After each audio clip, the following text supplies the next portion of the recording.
안녕하세요. 오늘도 사연살롱을 찾아주셔서 감사합니다.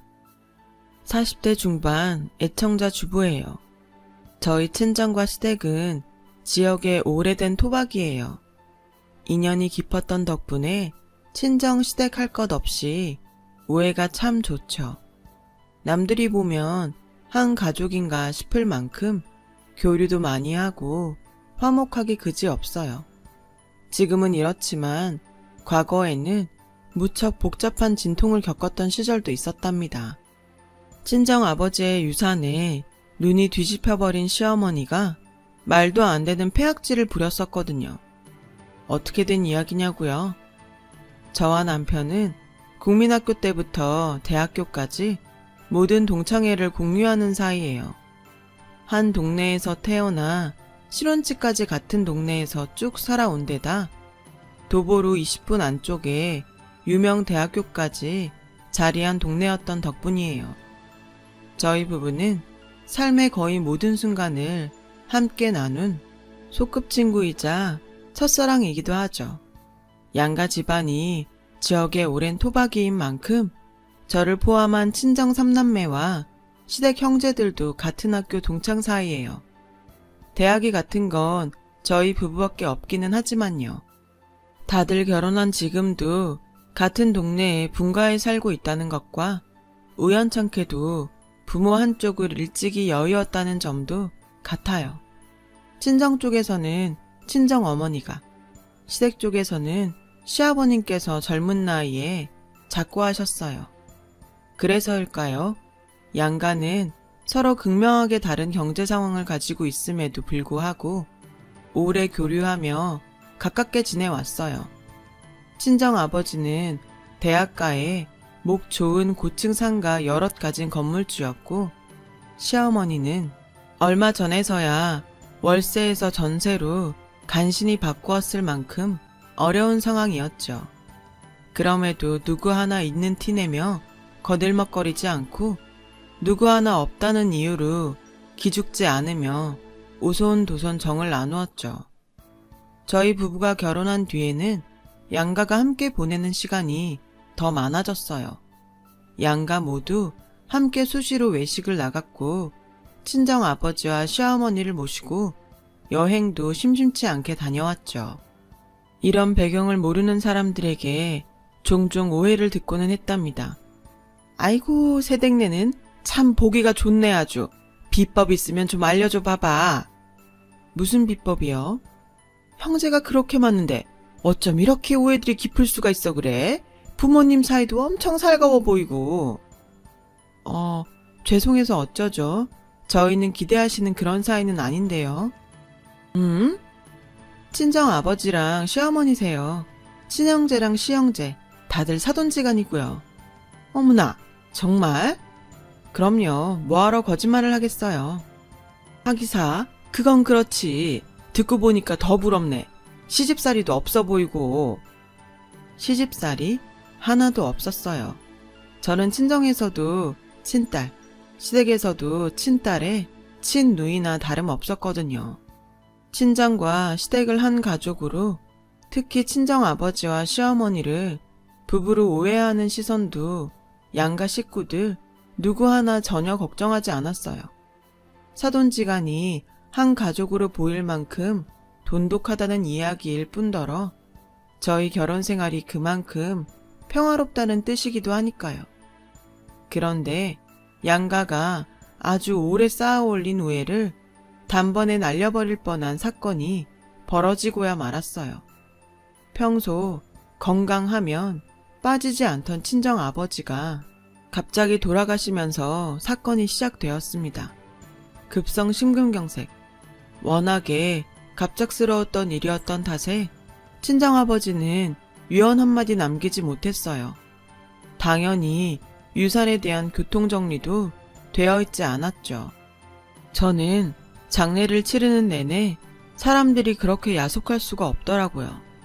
영정사진 앞에서 그 많은 유산은 어떻게 되는 거냐고 묻길 일쑤였죠. 저희는 유산에 대한 욕심은 없었어요.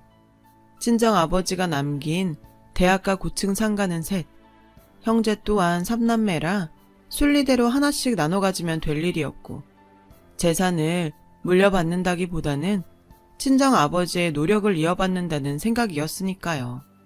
그래서 각 상가 건물별로 시세가 다르다는 사실조차 전혀 개의치 않았죠.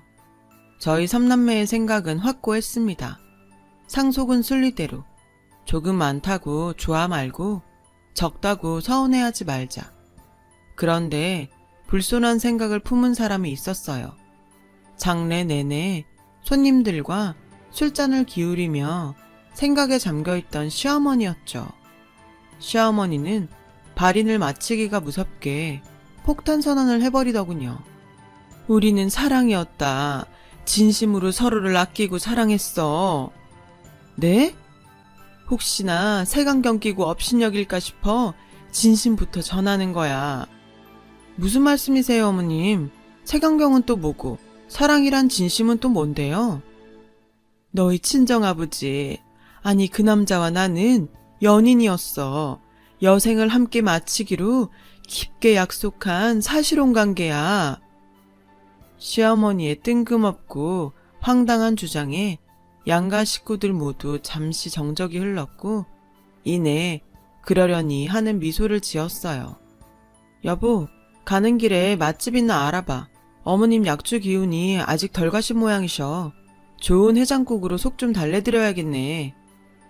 아주 일상적이고 당연한 반응이었죠.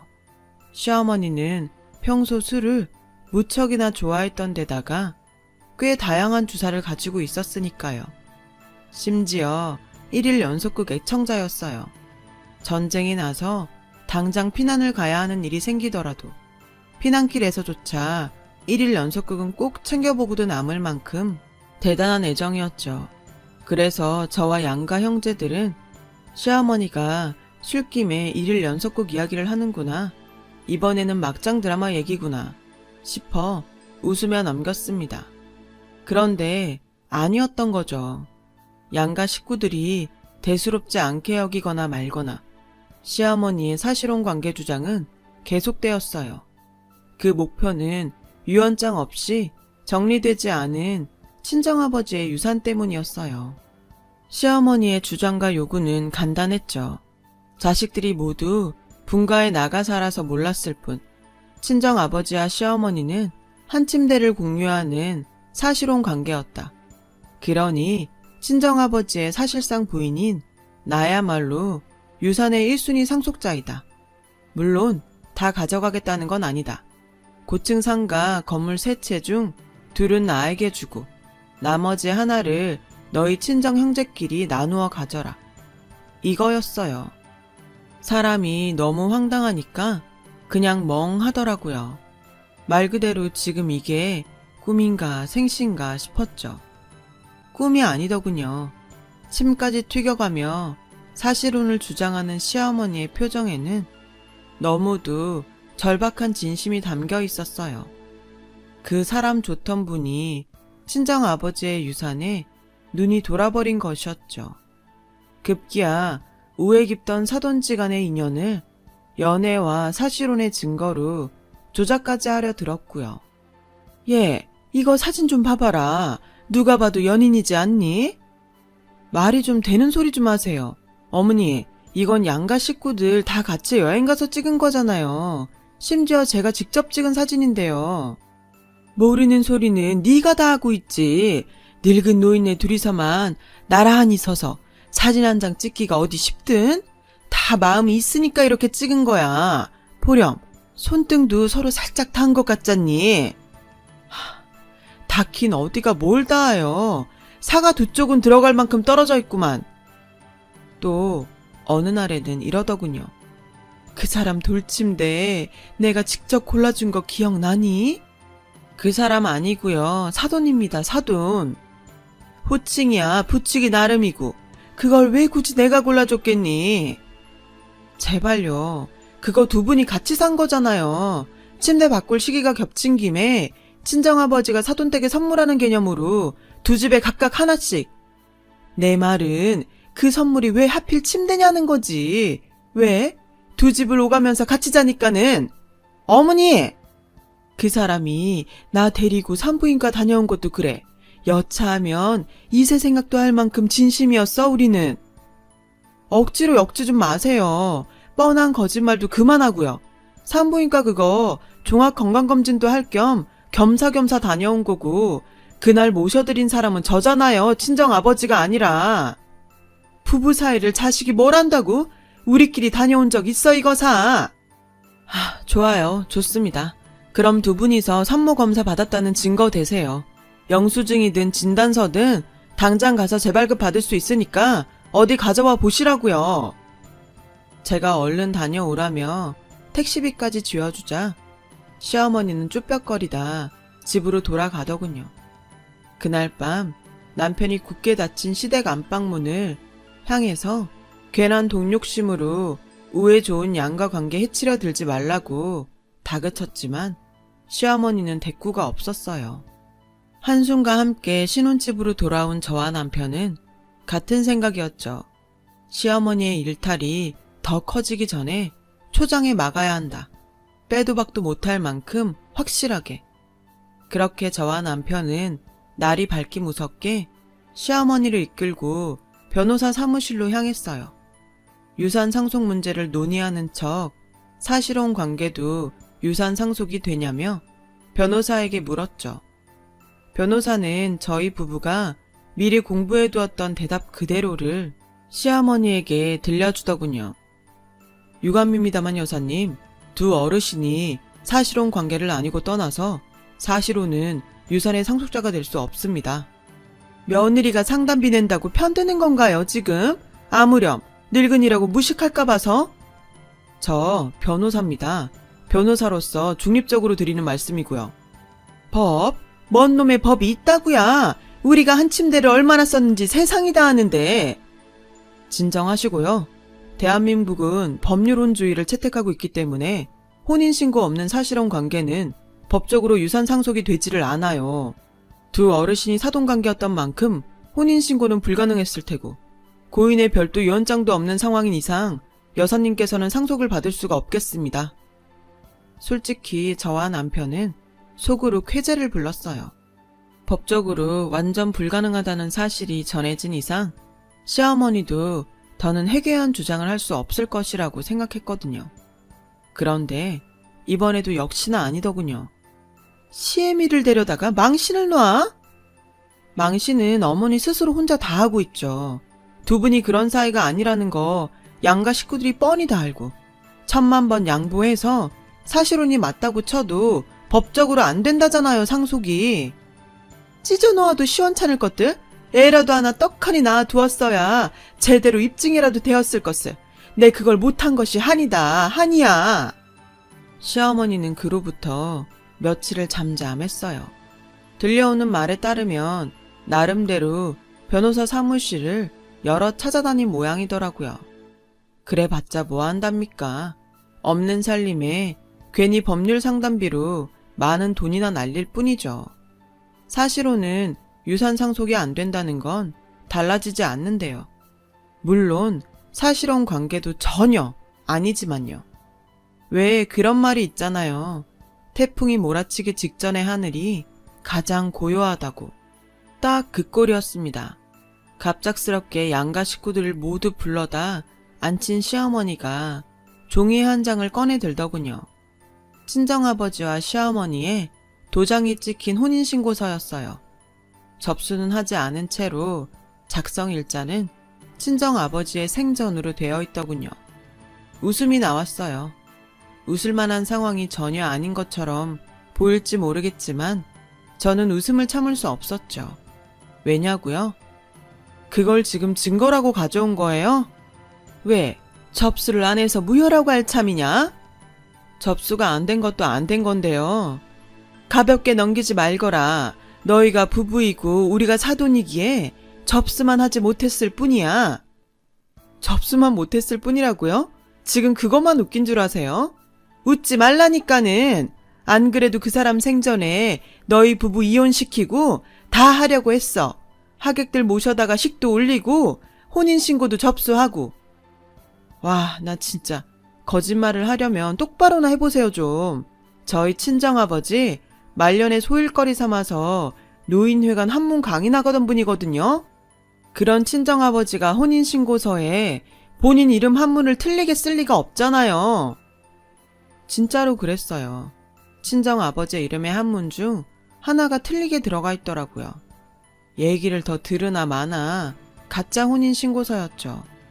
한바탕 웃고 난 뒤에는 적개심이 들었어요. 돈 욕심에 아무리 눈이 멀었기로 쏘니 평생이 거의 모든 순간을 함께 나눈 소꿉친구이자 일생의 동반자인 부부를 갈라놓으려 했다니요. 심지어 그 부부의 남편이 바로 시어머니 아들인데요. 아무리 궁주에 몰린 헛소리라고 거짓말이라지만 해도 되는 말이 있고 해선 안 되는 말이 있는 거잖아요. 결국 저와 남편은 시어머니를 향해 발톱의 때만큼 정도 남아있던 일말의 불쌍한 동정심마저 거두게 되었죠. 양가 식구들은 모두가 마찬가지였어요. 저희 모두는 천륜을 거스르고도 남을 만큼 큰 실망을 했어요. 그 와중에도 시어머니의 유산에 눈 뒤집힌 행각은 그치지를 않더군요. 친정아버지의 상가들을 오가며 새 건물주 행세를 하기 시작한 것입니다. 마치 죽은 보스의 구역을 접수하려는 조직 2인자의 모습처럼 꼴사납게 거들먹거리는 모습이었죠. 더는 참을 수 없었어요. 꼴사납네 진짜. 그만 좀 하시죠 할머니. 할머니? 이게 어디 시어머니한테 버르장머리 없이? 오늘부로 시어머니 아니기로 했네요. 당신 전 아들도 앞으로 엄마 안 한다고 했고 양가 식구들 모두 끝난 이야기입니다. 아셨어요? 뭐 이것이 지금 무슨 정신 나간 소리를. 못 알아들어? 늙음하게 의절보다 더한 개망신 동네방네 떨고 싶지 않으면 더 이상 유산에 눈독 들이지 마시라고요. 이거 마지막 경고입니다. 일단 그대로 돌아섰습니다만 저희 부부는 충분히 알고 있었어요. 시어머니의 악행이 그치지 않을 거라는 사실을요. 그래서 저희 부부 또한 다음을 준비해야만 했죠. 유산을 향한 시어머니의 병적인 집착과 시어머니와의 인연 모두를 끊어낼 준비를 했어요. 역시나 시어머니는 유산을 노린 회개한 행보를 이어가더군요.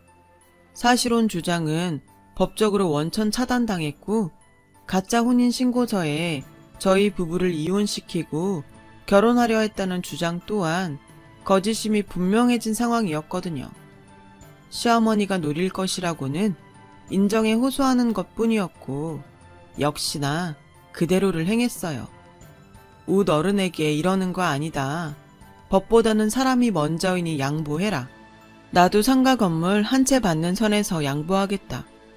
그 와중에도 사실혼 주장과 결혼 예정이었다는 주장은 굽히지를 않더라고요.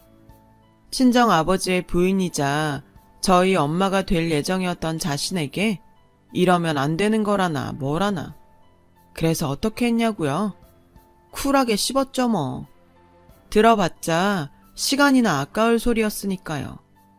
쿨하게 씹는 한편으로 시어머니의 사실혼 주장을 완벽하게 무너뜨릴 증거들을 준비했습니다. 저희 부부와 양가 집안은 한 동네에서 오래 산 토박이라고 했잖아요.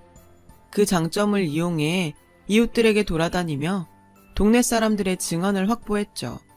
하나같이 친정 아버지와 시어머니의 연애와 사실혼 관계는 사실무근이라는 증언들이었어요. 그렇게 증거들을 착착 쌓아가던 어느 날 뜻밖의 사실이 저와 남편에게 전해졌어요. 그야말로 놀라운 사실이요. 모든 준비를 마친 저와 남편은 양가 식구들과 시어머니를 한자리에 모았어요. 그들의 앞에 차곡차곡 쌓아올린 증거들을 제시했죠. 사실혼 관계가 사실무근이라는 증거들을 내세웠고 시어머니가 혼인신고서에 찍었던 친정아버지의 가짜 도장을 만든 도장집 사장님도 모셨어요. 도장집 사장님은 그 도장이 이렇게 쓰일 줄을 몰랐다며 모든 사실을 고백했지만 시어머니는 역시나 굽히지 않았죠. 이번에도 또 사실혼이 어쩌니 저쩌니 차. 저는 그 말을 단호하게 끊으며 외쳤어요. 어려운 걸음 해주셔서 감사합니다, 여사님. 소개를 부탁드려도 괜찮을까요? 그럼요. 그러려고 여기까지 온 건데요. 많이들 놀라신 모양이네요. 부끄럽지만 제가 고인의 연인 되는 사람이에요. 저희 친정아버지와 정을 나누셨던 분이 진짜 맞으신가요? 자기가 진짜라고 우기는 사람이 저기 하나 있잖아요. 네, 맞아요. 그리고 숨겨서 미안해요. 어른된 입장으로 정말 많이 미안해. 아닙니다. 이렇게 저희와 친정아버지를 위해 나서주셨잖아요. 미안한 마음 품을 만한 일도 전혀 아니고 시끄러운 자리에 모시게 된 저희 부부가 죄송하죠. 그 순간 쪽팔린 줄도 모르는 시어머니가 전혀는 가짜라고 외쳤어요. 저와 여사님은 각자 준비한 종이 한 장씩을 꺼내 들었습니다. 여사님께서 들고 계신 종이는 저희 친정아버지와 작성한 혼인신고서예요. 그리고 제가 든 이 종이는 친정아버지의 서명이 확실하다는 인감증명서입니다. 못 믿으시겠다면 직접 보시죠. 시어머니를 막아설 증거들을 수집하던 저희 부부는 아주 뜻밖의 사실과 마주했어요. 작고하신 친정아버지 생전에 깊은 마음을 나눈 여인이 있더라고요. 그분이 바로 동네 곱기로 이름난 여사님이셨죠. 두 분은 혼인신고서에 도장을 찍으며 황혼의 사랑을 서로에게 고백했다고 해요. 혼인신고서를 동사무소에 접수하여 정식 부부가 되지는 않았지만 혼인신고서 그 자체만으로도 두 분의 사랑을 증명하는 두 분만의 사랑의 증표였단 셈이죠. 친정아버지의 연애를 저희 삼남매가 왜 몰랐냐고요? 혹시 암암리에 친정아버지의 연애와 재혼에 반대하는 분위기가 있었던 건 아니었냐고요? 전혀요. 저희 삼남매 입장에서는 오히려 두 손 벌려 환영할 일이었죠. 얼마나 좋은 일이에요. 황혼을 외롭지 않게 달래줄 동반자가 생겼다는 것이. 저희가 그 연애를 몰랐던 이유는 친정아버지가 굉장한 로맨티스트였기 때문이었죠. 결정적인 순간 짜잔 하는 서프라이즈 이벤트를 할 예정이었다더군요. 친정아버지와 여사님은 그런 이벤트를 꿈꾸었기에 열애 사실을 함구하였을 뿐이었고요. 당신들 두 분과 저희 삼남매 모두가 최고의 행복을 누릴 수 있는 순간 뜻밖의 터져나오는 이벤트를 꿈꾸면서 말이죠. 실제로 두 분은 조만간에 열애 사실을 공표하고 재혼을 공식화할 예정이었다고 했습니다. 그러던 중에 친정아버지가 작고했을 뿐이고요. 돌아보면 장례식에서 가장 슬피 울던 분도 친정아버지의 유산에 대해 입에 올리지 않았던 유일한 한 사람도 모두 그 여사님이더군요. 저와 여사님의 서류를 돌려본 양가 형제들은 크게 놀라면서도 통쾌함을 느꼈어요. 경멸에 찬 모든 시선들이 시어머니에게 쏟아졌지만 시어머니는 끝끝내 발악했어요.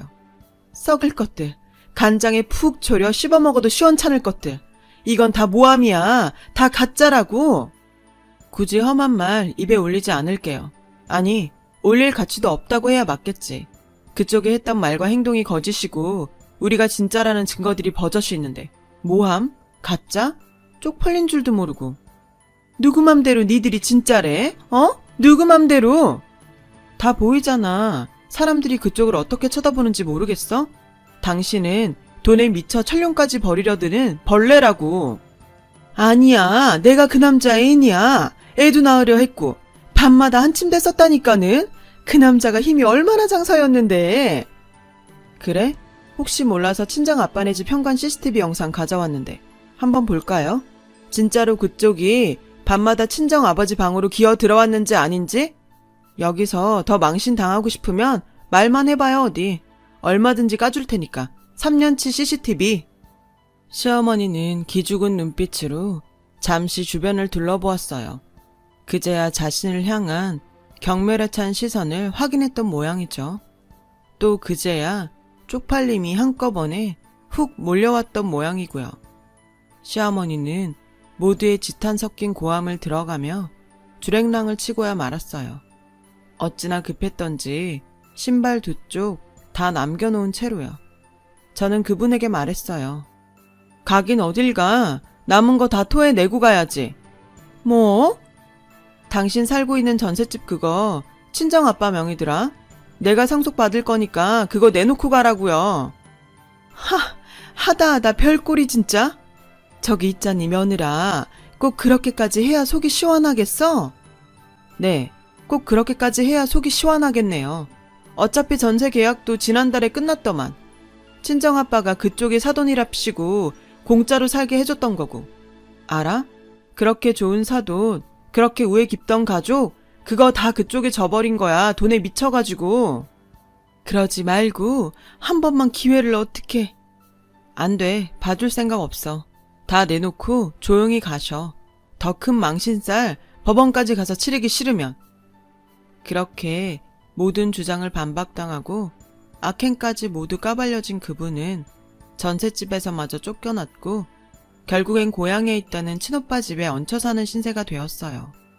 심지어 그 동네에까지 몹쓸년이라고 소문이 난 모양인지 친오빠와 그 부인에게 눈칫밥을 먹어가며 집 밖으로 마음 편히 나가지도 못하는 신세가 되고야 말았답니다. 귀양 온 죄인 같은 신세랄까요? 친정아버지의 유산은 어떻게 되었냐고요? 당연히 원만하게 순리대로 잘 분배했죠. 저희 삼남매 사이에는 어떤 잡음조차 없었어요. 삼남매가 한 마음으로 친정아버지의 연인이었던 여사님께 유산을 나누어 드리겠다고 제안했지만 거절하는 답변이 아주 일품이었죠. 일 없어요. 저는 정말 괜찮습니다. 그래도요. 아버지 살아계셨다면 어머니 되셨을 뿐인데요. 자식된 도리는 해야죠. 그럴수록 더 함부로 탐내는 거 아니죠. 그 유산을 제가 받으면 그분과의 진심이 오해를 받아요. 저희가 진심으로 순수하게 사랑했던 만큼 그 순수함을 지키면서 여생을 보내고 싶어요. 여사님의 말씀을 들으며 문득 이런 생각이 들었어요. 이렇게 훌륭한 여사님을 두고 떠난 친정아버지의 마음이 오죽 원통했을까. 그래서 저희 부부와 남매들은 종종 여사님을 찾아뵙고 안부를 살피기로 약속했어요. 비록 부부의 연은 맺지 못했지만 아버지의 마지막 사랑을 품고 계신 귀한 인연이니까요. 속 시끄러운 이야기 들어주셔서 감사해요. 여러분께는 저와 같은 불상사가 없기를, 간에 두루 평안한 일만 계속되기를 기원합니다. 여러분, 사연 댓글에 응원과 현명한 조언 부탁드려요. 좋아요와 구독은 저에게 큰 힘이 됩니다. 오늘도 좋은 일 가득하세요.